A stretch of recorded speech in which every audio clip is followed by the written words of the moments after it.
넌 내 자녀야. 왜 너는 지금 문제를 바라봐? 나를 바라봐야지. 너희 어머니가 인생 가운데 제일 고통스러울 때 뭐 했어? 하나님 앞에 기도하고 예배드렸습니다. 너도 그러는 거야. 왜 문제를 봐? 베드로도 폭풍 가운데 주님을 바라봤을 때는 물 위를 걸었잖아. 그런데 그가 폭풍을 보는 순간, 주님을 놓치는 순간 물에 빠져 죽게 됐잖아. 그것처럼 너도 똑같은 거야. 지금 너는 나와 함께하면 충분한 거야. 예수님이 충분한 거야. 이런 가르침을 그때 주시더라고요. 그래서 참 그때 홍해 앞에서 저는 좀 그 많은 위로를 받았던 것 같습니다.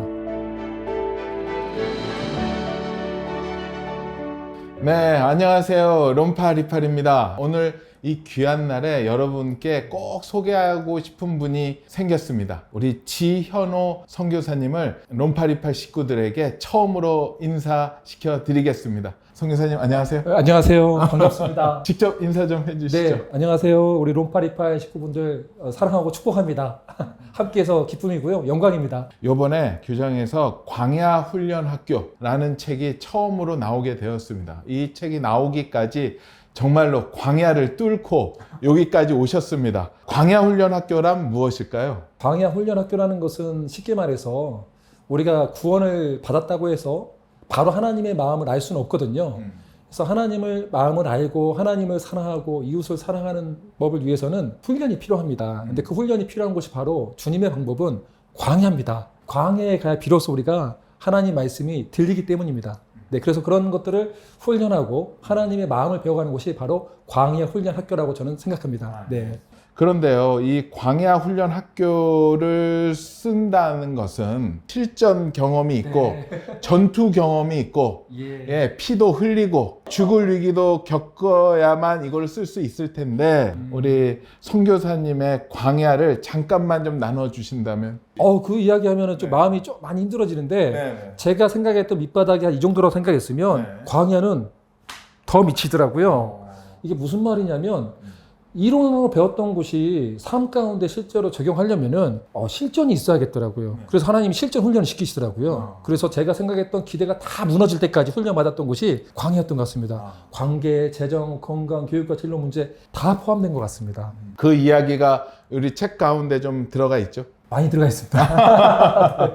근데 그런 이야기들 중에서 네. 가장 바닥이었다라고 생각했었던 그 상황은 어떤 상황이었었나요? 이스라엘 백성들이 예를 들어서 이제 구원을 받고 홍해 앞에 섰을 때 가장 저는 두려웠을 거라고 생각을 해요. 그 이유가 뒤에서는 세계 최고의 군대가 쫓아오고 있고 앞에는 바다가 있으니까 아마 요즘으로 치면 공황장애 걸릴 만한 그 공포가 있지 않았을까. 또 첫 번째 맞이하는 또 그런 공포죠. 그렇죠. 예, 분명히 하나님의 백성이라고 우리는 부르심을 받고 가고 있는데 웬 이런 공포스러운 현장이 있었을까?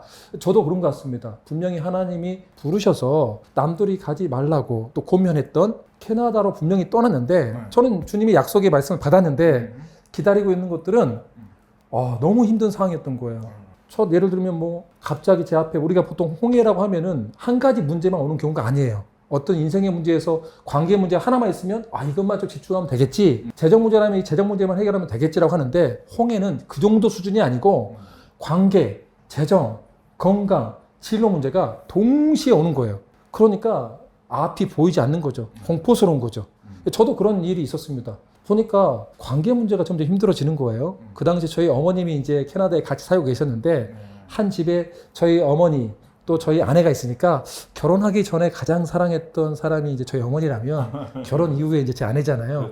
둘 사이에서 나는 어떤 게 올바른 멤버십이지? 잘 모르니까 고민도 많이 해보고 제 방법대로는 열심히 했지만 문제는 꼬여가는 것 같고 또 재정 문제도 보니까 유학 자금이 처음에 가지고 왔던 것들이 이제는 다 없어져 가는 거예요.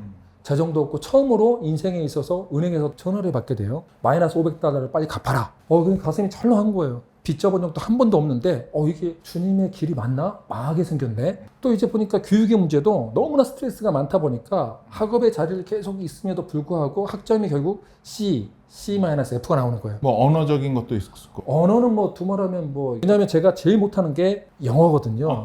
근데 주님이 저를 왜 영어권의 학교를 보냈는지는 나중에 알았어요. 나중에 알게 됐지만 그 당시 이해를 못하고 순종했으니까요.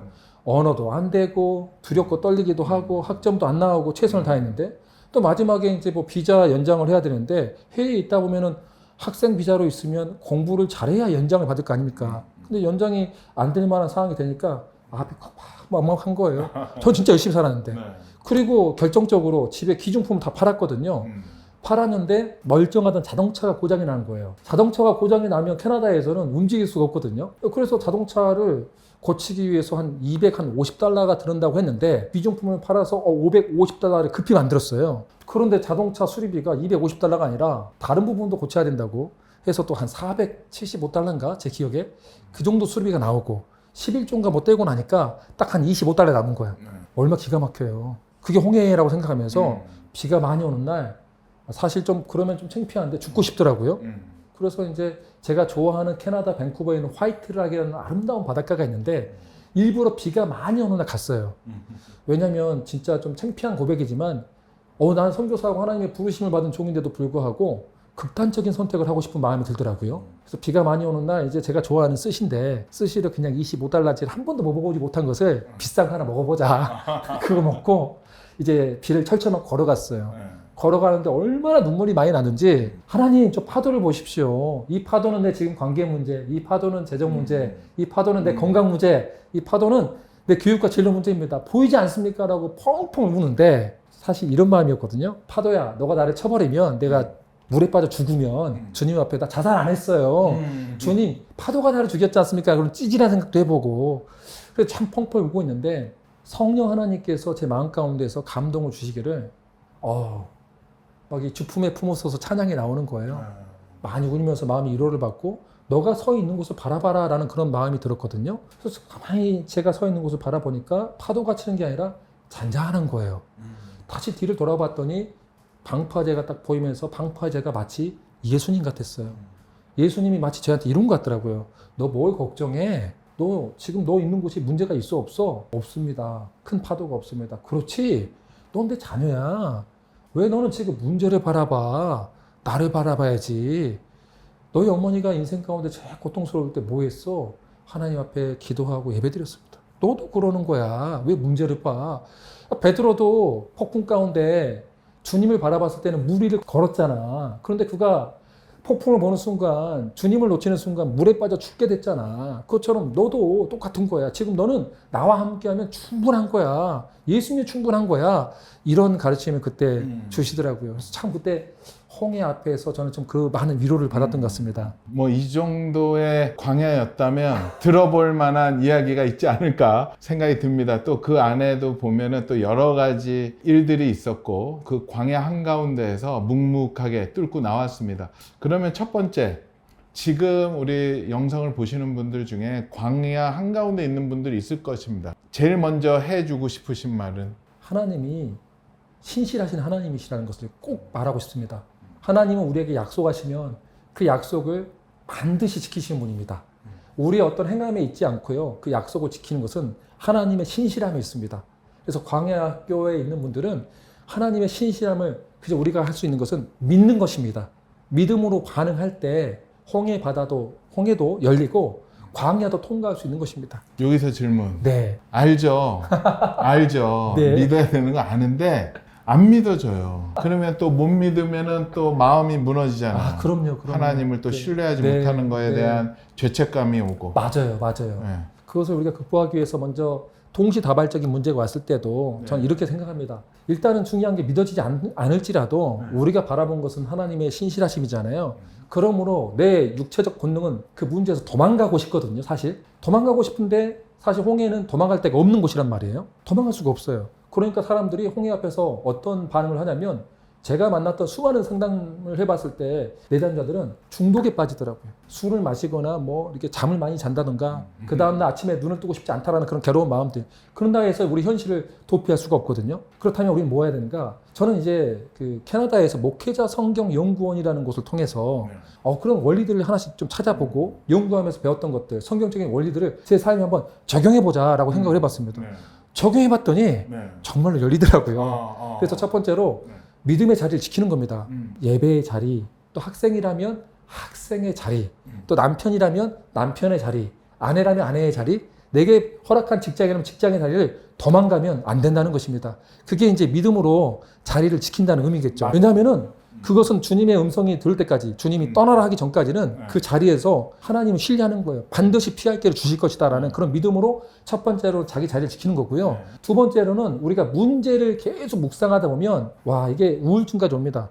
어떻게 되냐면 문제를 해결하려고 하다 보면은 상황 탓, 환경 탓을 많이 하게 되는 것이죠. 이것은 누구 탓이야, 누구 탓이야, 누구 탓이 하다가도 나중에 그런 사람들의 특징들이 뭐냐면은 야, 문제 앞에 떨고 있는 자기 자신에게 집중을 하게 됩니다. 아, 이 세상에서 제일 불쌍한 사람은 나야라는 자기 연민, 자기 이해에 빠지게 되는 거죠. 근데 이거는 문제를 보면 볼수록 믿음이 커진 게 아니고 우울감이 오고 정제감이 오고 낙담이 오기 시작합니다. 그러나 그럴 때일수록 우리가 뭘 봐야 되냐면 약속의 말씀을 붙들고 기도하는 자리로 가야 됩니다. 주님을 바라보는 것은 결국 말씀을 의지하고 기도하는 것입니다. 근데 기도하면 특이하게 믿음이 단단해지기 시작합니다.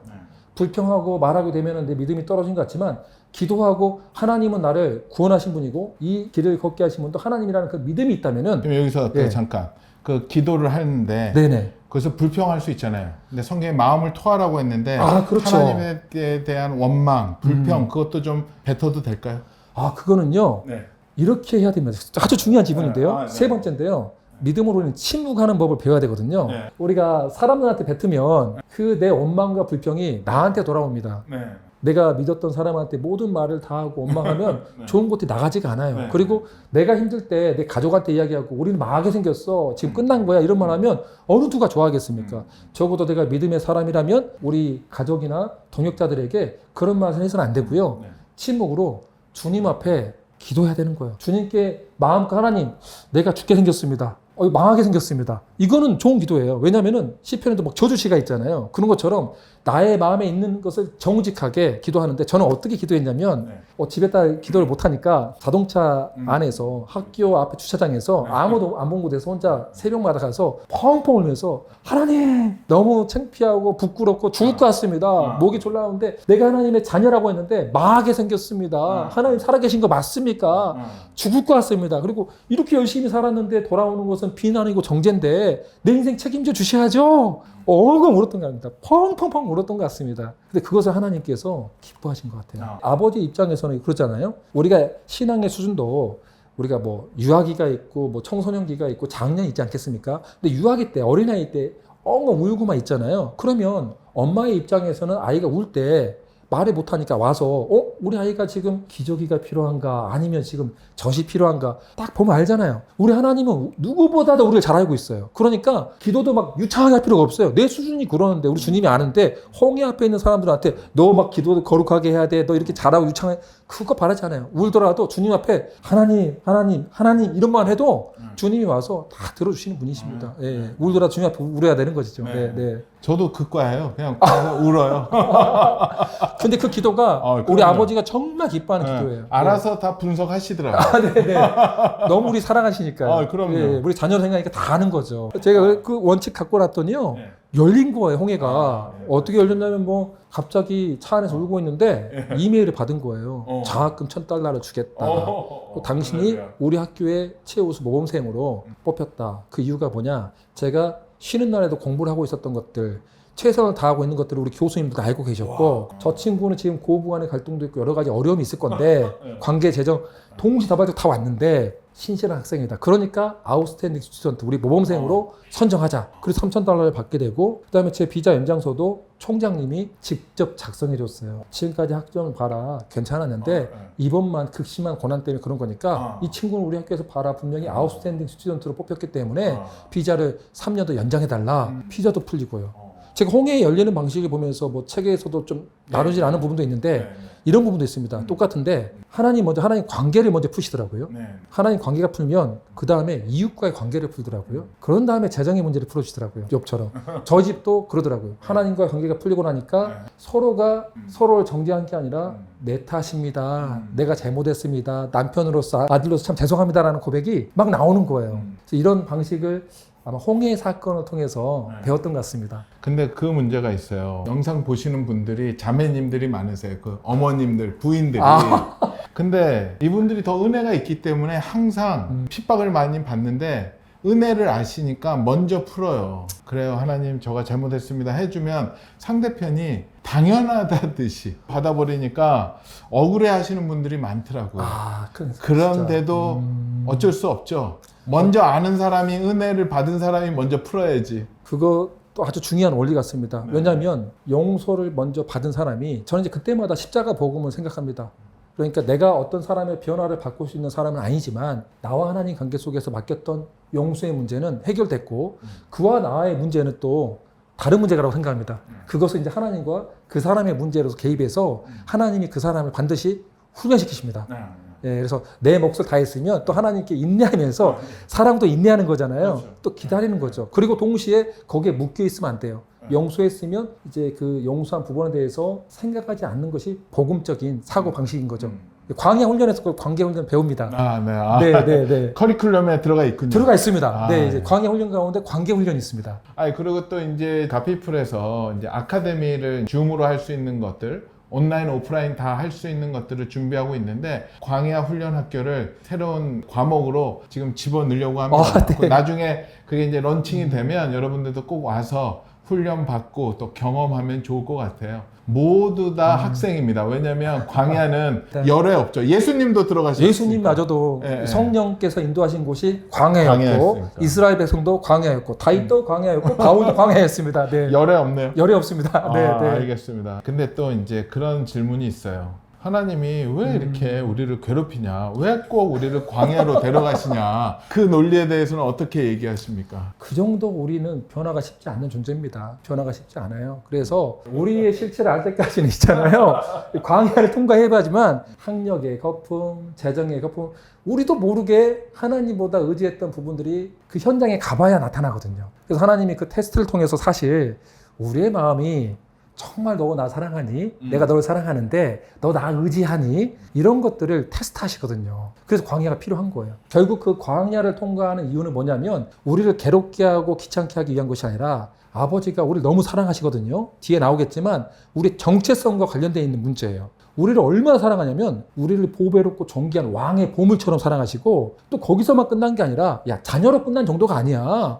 너희들 왕 같은 제사장이야. 왕 같은 제사장이 군사훈련도 받고 교관이 돼야 되지. 너희들 어떻게 그렇게 응애응애하고 살 거야. 그래서 우리를 영광스러운 자리로 인도하는 또 하나님의 임재가 있고 하나님의 눈물이 있는 곳이 광야예요. 그래서 그렇게 인도하신 거죠. 근데 많은 사람들이 네. 그냥 뭐 그렇게까지 영광 받을 필요 없고 좋게 가고 싶어 하는 맞아요. 많아서 맞아요. 네. 적절하게 안전거리 두고 예. 가고 싶어 적당한 하는데, 선에서 네. 하고 싶은데 또 하나님은 그렇지 않으시잖아요. 그렇지 않죠. 그래서 하나님의 방법이 참 재밌어요. 기대했던 것들이 다 무너지게 하시더라고요. 뭐 한 가지 예를 들자면 저희도 뭐 이제 홍해가 갈라졌으니까 장학금 받았으니까 더 이상 문제가 없겠지 생각을 했는데 기저귀가 떨어진 거예요. 기저귀가.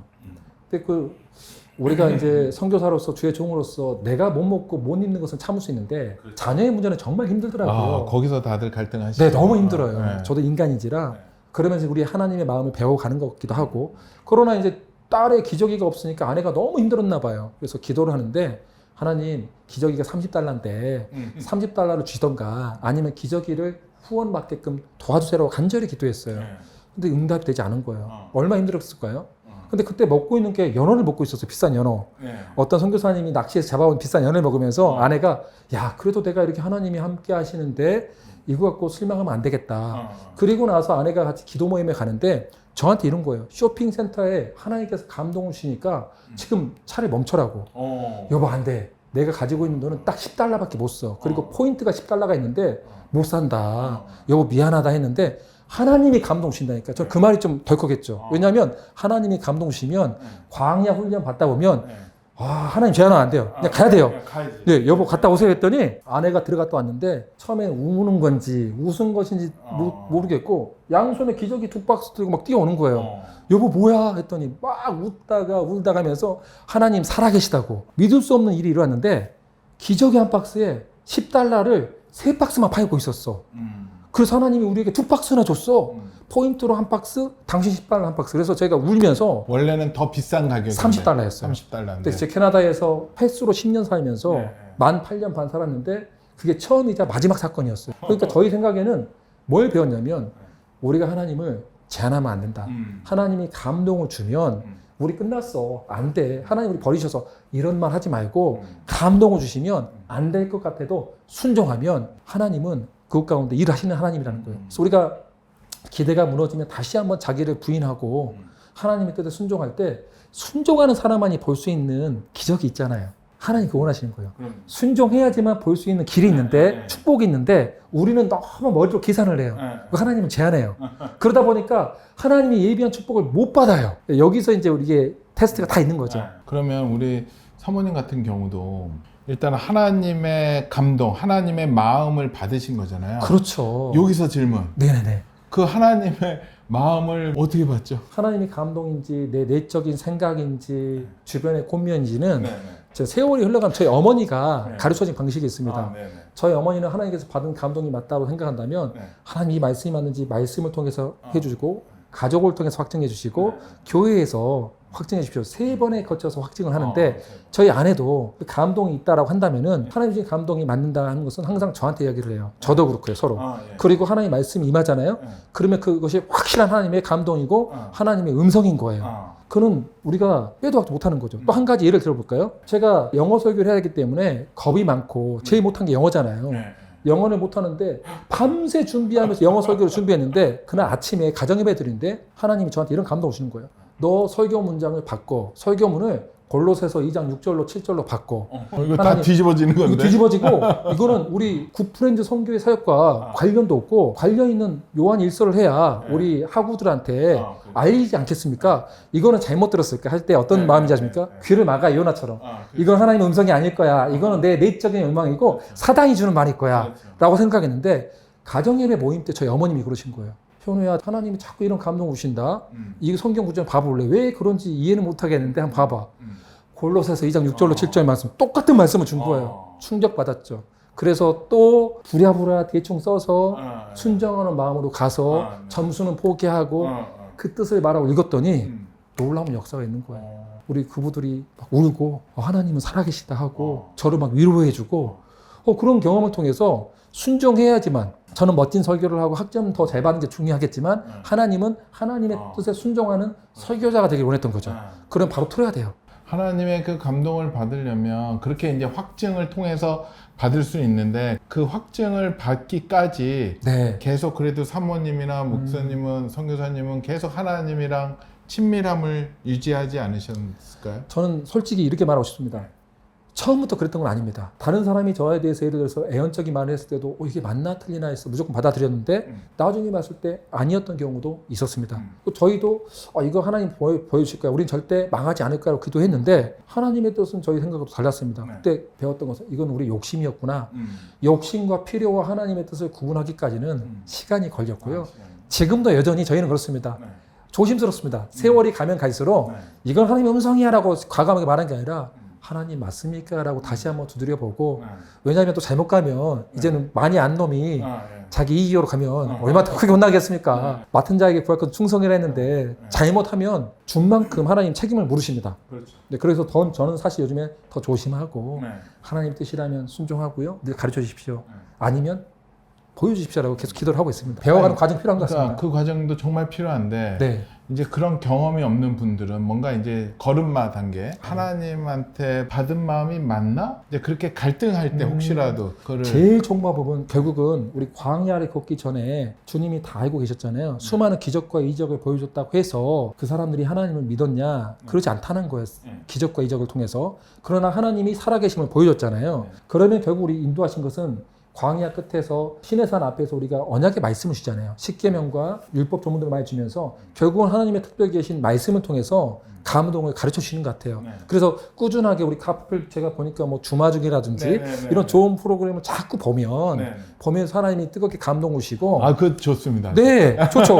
저 오늘도 듣고 왔습니다. 오늘 믿음에 대해서 강조하셨잖아요. 은혜 받고 왔습니다. 그래서 그런 걸 통해서 처음에는 배워야 되는 겁니다. 그래서 공동체 안에서 목사님 통해서 또 건강한 이런 우리 규장에서 운영하는 이런 론파리파를 통해서 자기가 이제 이게 맞는지 찾아가는 거죠. 네. 그런 훈련은 그래서 훈련이 필요한 겁니다. 그리고 이제 책 내용에 보면 예. 또 재밌는 과목이 있어요. 네. 광야 훈련학교에서 배우는 네. 필수 5가지 과목. 그게 출애굽기 15장부터 18장에 나타난 광야의 길에서 배우는 5가지 원리가 나오는 거거든요. 거기서 이제 우리가 배운 것은 광야의 원리는 단순합니다. 하나님을 사랑하고 이웃을 사랑하는 법을 배우는 겁니다. 그걸 배우는데 이제 그런 과정 가운데 우리가 뭐 기대가 무너지는 것, 그 다음에 이제 양식의 문제, 먹고 입고 마시고의 문제는 대단히 중요한 문제입니다. 예수님께서 마태복음 6장 25절로 34절까지 보면 예수님이 먹고 입고 마시고의 문제가 얼마나 중요했던지 보통 중요하면 2번만 이야기하는데 예수님이 그 본문에서는 3번이나 말합니다. 그러면서 뭐라냐면 Do not worry, 걱정하지 마라. 내가 다 알고 있다. 이 말은 뭐냐면 광야학교를 통해서 우리가 하늘로부터 내려오는 하늘 양식으로 먹고 산다. 그날의 은혜는 그날의 족하고 내일의 일은 내일의 염려에 맡겨라 라는 것들을 배우는 게 광야입니다. 그래서 광야에서는 욕심을 채우면 안 돼요. 욕심이 있는 것은 다 썩어요. 필요를 채우시는 분을 경험하는 거죠. 그 필수 5가지 과목 궁금하시죠? 책 안에 있습니다. 네, 있습니다. 여기까지 하겠습니다. 지금 네. 얘기하기는 좀 너무 길고 네. 책을 보시고 또 이렇게 하시면 좋을 것 같고요. 이런 내용이 있습니다. 세상의 방식으로는 하나님의 복을 온전히 받을 수 없습니다. 그래서 하나님은 우리에게 천국의 사고방식을 가르쳐 주십니다. 광야에서 가장 중요한 자세는 자기 부인, 즉 겸손함입니다. 내 생각과 하나님의 뜻이 다를 때도 하나님을 따르는 것, 이것이 바로 자기 부인입니다. 아멘. 네, 광야든 가나안이든 이거는 하나님의 사람이라면 가장 중요한 게 자기 부인이라고 저는 믿습니다. 왜냐하면 예수님도 누가복음 9장 23절에서 아무든지 나를 따라오려거든 자기는 부인하라고 했습니다. 자기를 부인하라는 것이 그렇게 중요한 이유가 뭐냐면 하나님이 제일 싫어한 게 교만입니다. 교만이라는 것은 하나님의 자리에 내가 앉아있는 것, 그리고 모든 이야기의 중심이 내가 되는 것, 모든 사건과 상황과 환경에 내가 주인이 되는 것이 교만입니다. 성경적인 말은 교만인 거죠. 이것이 깨트린 것이 바로 자기 부인입니다. 그래서 제일 중요한 원리가 자기 부인의 태도를 가지고 광야학교의 모든 과목을 배울 수 있는 것이지 자기 부인이 없이 광야학교에 들어온다고 생각한다면은 그거는 이론만 배우고 40년 내내 뺑뺑이만 돌 수 있습니다. 그게 제일 억울할 것 같아요. 제일 억울하죠. 40년 내내 뺑뺑이 돌았는데 남는 건 없고. 구원은 받았다고 하나 주님 앞에 보기에 너무 창피하고 드릴 것도 없고 우리가 뭐 그 최후의 심판대 앞에서 예수님의 터로 분명히 성전을 지어가는데 금과 은과 뭐 보석으로 지어진 성전이 아니고 나무와 풀과 집으로 지으면 얼마나 고통스럽고 바보 같겠습니까? 그러면 안 되는 거죠. 그런데 문제는 이 교만이라는 게 자기가 인식을 참 하기 어렵잖아요. 안 되는 것 같습니다. 안 되고 많은 크리스찬들이 자기는 다 겸손하다라고 인식을 하는 것 같아요. 저는 이렇게 표현하고 싶습니다. 하나님을 진짜 사랑하잖아요. 하나님 정말 경외하잖아요. 그러면 사도 바울같이 됩니다. 사도 바울이 초창기 사역기 때문에 뭐라 하냐면 나는 12사도 중에 작은 자라고 했습니다. 뭐 그것도 괜찮죠. 그런데 사역 중반에는 뭐라 하냐면 나는 성도 중에 가장 작은 자입니다라고 고백을 해요. 인생의 말년에는 나는 죄인 중에 괴수라고까지 고백합니다. 왜 그럴까요? 저는 사도 바울이 그 문장 뒤에 성경을 찾아봤더니 그 뒤에는 놀라운 하나님의 은혜와 자비와 긍휼이 나와요. 그러니까 하나님을 너무 사랑하고 더 가면 갈수록 내가 얼마나 큰 죄인지 해석이 되고 내 과거를 볼 때에도 신앙의 연차가 쌓여져 간다면 진짜 광야 훈련 학교를 제대로 통과한 백성이라면 내 인생 해석이 1997년의 해석이 2004년도에 바라봤을 때 지금 25년 바라봤을 때 너무 다른 거예요. 와 나는 죄인 중에 괴수였네. 그 보지 못했던 거. 그러나 그 위에 하나님의 큰 사랑을 보기 시작한 거죠. 그러니까 진짜 예수님을 믿는 사람이라면 가면 갈수록 내가 죄인 중에 괴수임을 아는 거예요. 그리고 상대방에 대한 긍휼도 생기는 거예요. 그게 저는 정말 완악해지지 않고 교만하지 않고 주님을 사랑하는 사람들의 진짜 훈련받은 사람의 모습이 아닐까라고 생각을 합니다. 또 여기 내용에 또 재밌는 게 있네요. 그 광야를 통해서 배우는 게 또 있지만 또 그 안에 한 발자국 들어가서 만나를 통해서 또 배우는 이야기가 있네요. 대표적인 거 하나만 또 얘기해 주시면. 에피소드로 이야기하면 좋을 것 같은데요. 뭐 제가 제일 좋아하는 별명이 빵돌입니다. 빵을 너무 좋아해요. 그러시구나. 저는 빵을 선물해 준 사람은 제일 사랑하고요. 그래서 제가 방문한 사람한테 제가 돈이 있을 때는 빵을 사줍니다. 근데 어느 날 이제 캐나다에서 모든 문제가 풀어졌다고 생각했는데 빵이 없는 거예요. 근데 빵이 없을 때 보니까 화가 나는 거예요. 하나님이 그렇게 은혜를 베풀어 주셨는데도 우리 인생은 참 그런 것 같습니다. 우리라고 하면 좀 죄송한데 저는 그랬습니다. 은혜는 돌판에 세워놓고 기억을 해야 되는데 저는 그냥 물에 흘려보냈던 것 같아요. 그래서 하나님께 너무 죄송한데 그때도 화가 나서 하나님, 내가 하나님의 자존심이라며요, 보물이라며요. 그런데 $2, 2,000원이 없어서 빵도 안 사줍니까? 라고 막 화를 냈어요. 근데 그날 아침에 하루에 1,000원이 없어서 굶어 죽기 직전에 사람들이 전 세계에 9억 명이나 있대요. 그 말을 듣고 너무 불편해지는 거예요. 빵을 봤더니 곰팡이 빈 빵이 하나 있었는데 띄어봤더니 뭐 냄새도 안 나고 먹을만 하겠더라고요. 구워서 먹었어요. 먹으면서 참 많이 울었던 기억이 있어요. 하나님, 내가 비록 이런 빵을 먹지만 하나님으로 인하여서 기뻐하는 것은 빼앗길 수 없습니다 라고 선포를 했거든요. 참 많이 울었는데 그 다음날 저를 위해서 기도해주는 어떤 선교사님이 있는데 파송교회를 앞두고 하루 종일 기도하면서 밤새 기도하는데 이불이 그 얼룩이 질 정도로 눈물로 기도했던 선교사님이 있었거든요. 이분이 밤새 기도하는데 우리 집에 가라는 감동을 주셨대요. 양손에 빵을 가득 들고 집에 찾아온 거예요. 문 열어 했더니 선교사님 웬일입니까 했더니 야, 나 모르겠는데 하나님이 자꾸 이런 감동을 주셔서 이 빵부터 받아라. 그분도 재정상이 어려워서 푸드뱅크에서 음식을 타다 먹는 선교사님이었는데 하나님께서 감동 주신다고 저한테 그걸 갖고 온 거예요.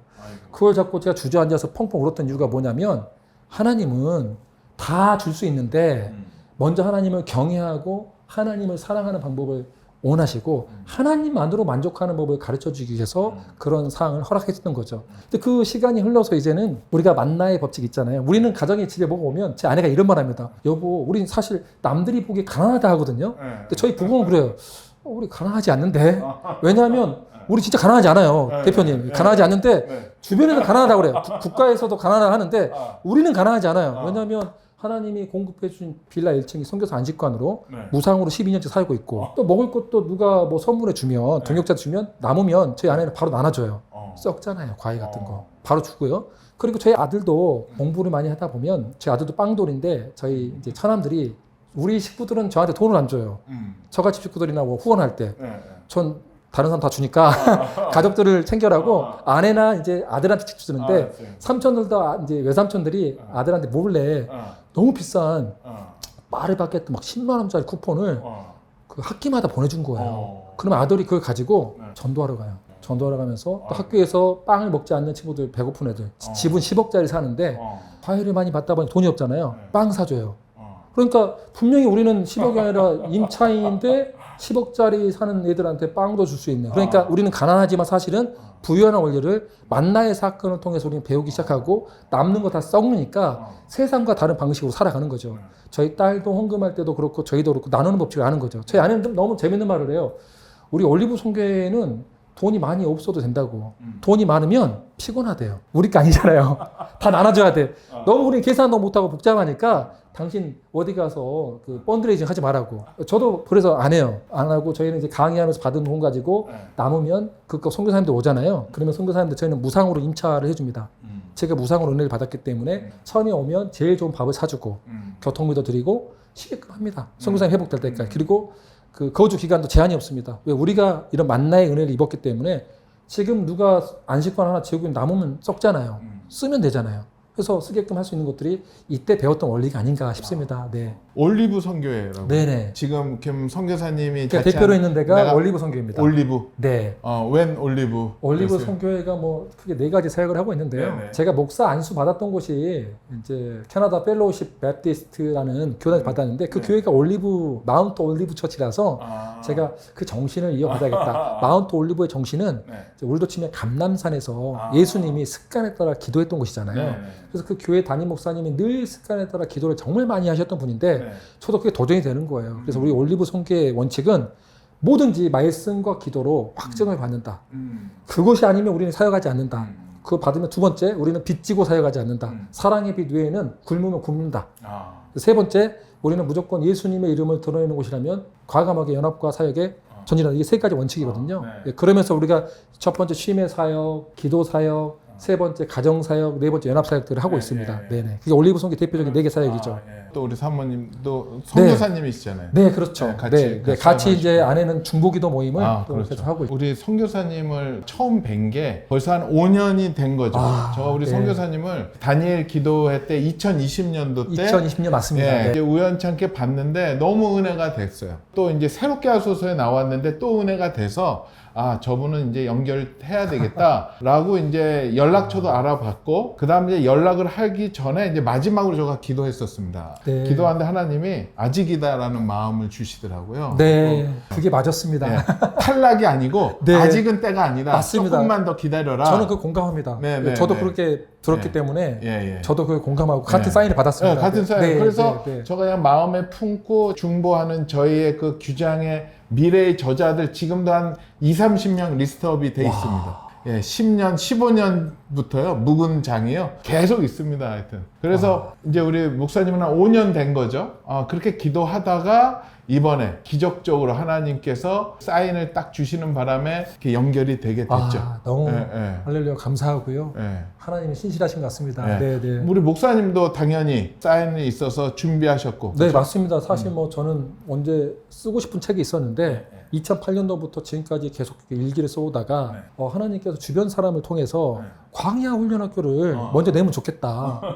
그래서 두 사람 이상 사인을 받아봤는데 지금 시대적으로 이게 필요하다. 그 마음을 듣고 그러면 이것부터 쓰겠습니다라고 해서 급하게 하게 되는데 또 마음을 하기는 어디로 출판사야 됩니까? 라고 하는데 규장이 생각나게 하셨고 예전에 그 생각이 나서 아유 규장 같은 좋은 출판사가 나랑 연결이 될까? 솔직히 좀 염려하면서 그래도 일단 한번 믿음으로 또 광야의 원칙 제한하지 말고 일단 내봐라. 예, 그래서 여기까지 오게 됐던 것 같습니다. 저도 너무나 감사하죠. 네. 기도하고 있다가 투고된 원고 중에 우리 선교사님 이름이 딱 보는 순간 하나님 이때군요. 해서 제가 네. 직접 연락을 해서 연결이 됐습니다. 네, 너무너무 감사했었어요. 네, 네. 저는 너무나도 좋은 게 저만 응답을 받았던 것도 아니고 우리 선교사님도 5, 6년 전서부터 이것을 놓고 기도하시고 네. 또 이렇게 와서 이렇게 딱 연결되는 게 너무나도 좋고, 이 또 내용 안에 또 좋은 글이 있어서 잠깐 제가 읽어드릴게요. 생활하다 보면 종종 이런 질문과 마주합니다. 나는 누구지? 내가 왜 여기 있지?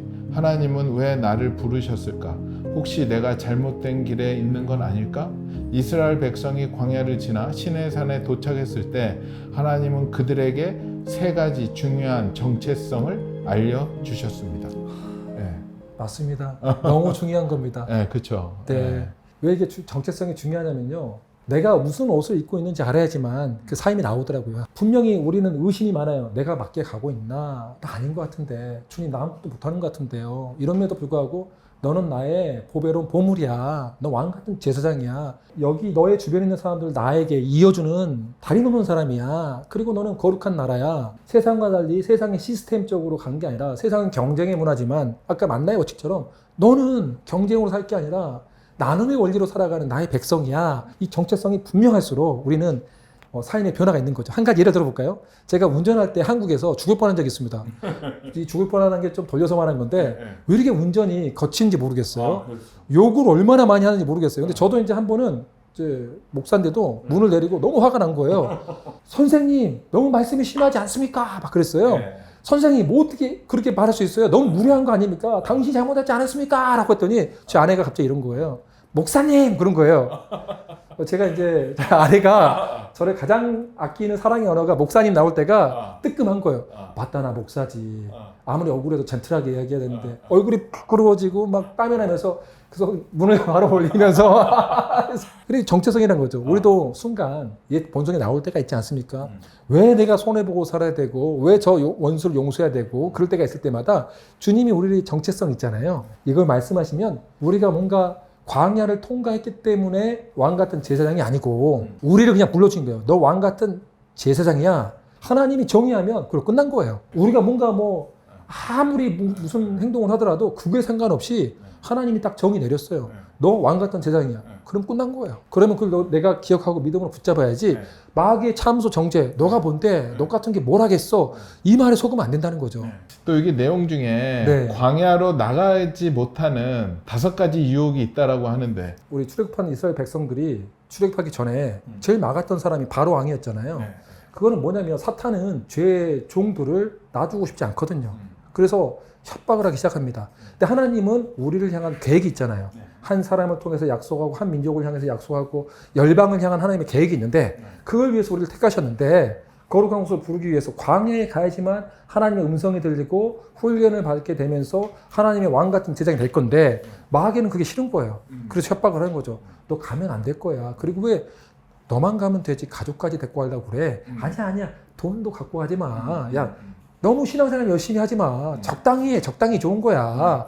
근데 신앙이 뭐 적당한가요? 그렇죠. 신앙은 적당한 신앙은 없습니다. 극단적이죠. 네, 아주 레디컬합니다. 예, 레디컬하죠. 굉장히 극단적입니다. 예. 우리는 뭐 좁으면 좁은 길이에요 처음부터. 그렇죠. 넓으면 그다음에 선교사님이 가고 목사님이 가는 삶의 길이 있다고 막연하게 생각하는데 그런 길 없습니다. 예. 명확합니다. 멸망하는 길이냐 좁은 길이냐는데 주님의 인도하는 길은 아주 좁은 문이고 좁은 길이지만 영광스러운 길입니다. 계획이 있고요. 그러나 마귀는 끝까지 그거에 공포심을 줍니다. 아니야 너 가면 망하게 돼. 거기 아무것도 없어. 적당히 해. 이렇게 우리를 계속 꼬드긴 거죠. 책을 보면서 저도 광야에서 지금도 상주하고 있기 때문에 필요한 요소들을 다 찝어주시고 네. 도망갈 게 없게 딱딱 그 알박기를 다 해놓으셨어요. 네. 변명할 게 없어. 네. 제가 오늘 더 신나는 게 네. 선교사님은 정말로 광야에 계신 분이에요. 뭐 교계에서 뭐 유명하신 분도 아니고 저는 전혀 없습니다. 이름도 인지도도 높으신 없어요. 분은 네, 아니지만 없습니다. 네. 제가 우리 선교사님을 놓고 기도할 때 하나님이 너무나도 사랑하신다고 네. 하셨고 하나님이 우리 선교사님을 통해서 일하신다라는 저한테 마음을 주셔가지고 너무 감사합니다. 저는 그거 믿고 갑니다. 너무 위로가 되고요, 힘이 되고요, 네. 용기가 납니다. 네. 네. 말씀하신 것이 뭐 네. 제가 알려진 사람도 아니었고 네. 묵묵히 제 일에만 하다 보니 여기까지 오게 된 것 같습니다. 너무 감사합니다. 또 긴 시간 너무 감사한데 마지막으로 네. 우리 광야 훈련 학교 이 책을 본 분이 다른 건 몰라도 요거는 꼭 가져갔으면 좋겠다라고 할 수 있는 이야기는 뭐가 있을까요? 하나님이 우리를 너무 사랑하신다는 것, 그래서 우리를 광야로 보내셨다는 것 오해하지 마시고 광야에서 하나님을 더 깊게 만나는 덕대하는 시간. 우리 애인이 있잖아요. 삼자가 끼면 뭐 둘이 있고 싶은데 좀 그렇잖아요.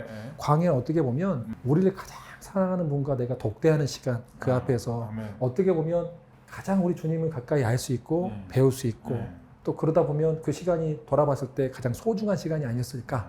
그러니까 여러분들이 그런 개념 속에서 광야 훈련학교를 공포심이나 두려움이 아니라 어떤 문제 해결사로서의 하나님을 만나는 게 아니라 그 따뜻한 인격적인 하나님을 더 깊게 만나는 시간이 있으면 좋겠습니다. 네. 아멘. 네. 또 우리 롬파리팔 우리 식구들 이 말씀 듣고 지금 광야에 있으신 분들은 하나님과 1대1로 만나는 절호의 찬스라고 합니다. 네. 잘 즐기시면서 또 하나님과 함께 나아간다면 언젠가는 벗어나는 그 날이 오니까는요. 아멘입니다. 분명합니다. 네. 예, 그날 또 우리가 함께 기억하면서 훗날을 또 추억하면서 살아갔으면 좋겠습니다. 그렇게 되길 바라겠습니다. 네, 선교사님 너무 감사하고요. 저도 너무 감사합니다. 네, 우리 또 마무리 우리 광야에 있는 분들을 위해서 우리 특별히 좀 기도를 한번 해주시죠. 살아계신 하나님, 신실하신 하나님, 은혜와 자비와 긍휼의 하나님, 오늘 이 자리에 불러주신 것이 하나님의 은혜임을 고백합니다. 벌레만도 못한 자를 이렇게 세워주신 것도 감사하고 구원하여 주신 것도 감사한데 또 사명을 주셔서 이 시대에 어렵고 힘든 자들을 위해서 하나님 돕는 손길로 자그마한 부분을 맡겨주시니 참 감사합니다. 이 롬파리파를 통하여서 만나는 우리 독자분들이 살아계신 하나님을 만나게 하시고 인격적인 주님을 만나게 하셔서 문제 해결보다 더 중요한 주님의 은혜와 평강과 감사와 기쁨이 넘치는 우리 광야 가운데 걸어가는 백성들이 될 수 있도록 축복하여 주시옵소서. 그 광야의 길은 하나님 반드시 끝이 있음을 알게 하여 주시고 늘 자기 자신을 부인하고 하나님의 뜻이라면 아멘하고 순종하는 믿음의 우리 식구들이 되게 하여 주시옵소서. 아침에 눈을 뜨고 싶지 않는 우리 가족들이 있습니까? 절대로 극단적인 선택을 하지 않게 하여 주시고 그건 마귀의 소리이니 하나님의 말씀을 붙잡고 믿음으로 자리를 지키는 하나님의 사람들이 되게 하여 주시옵소서. 세상에 반응하는 것이 아니라 이제는 오늘부터 결단하여서 하나님의 음성에만 반응하는 믿음의 세례받은 사람들이 되게 하여 주시옵소서. 감사하며 예수님의 이름으로 기도 올려 드리옵나이다. 아멘.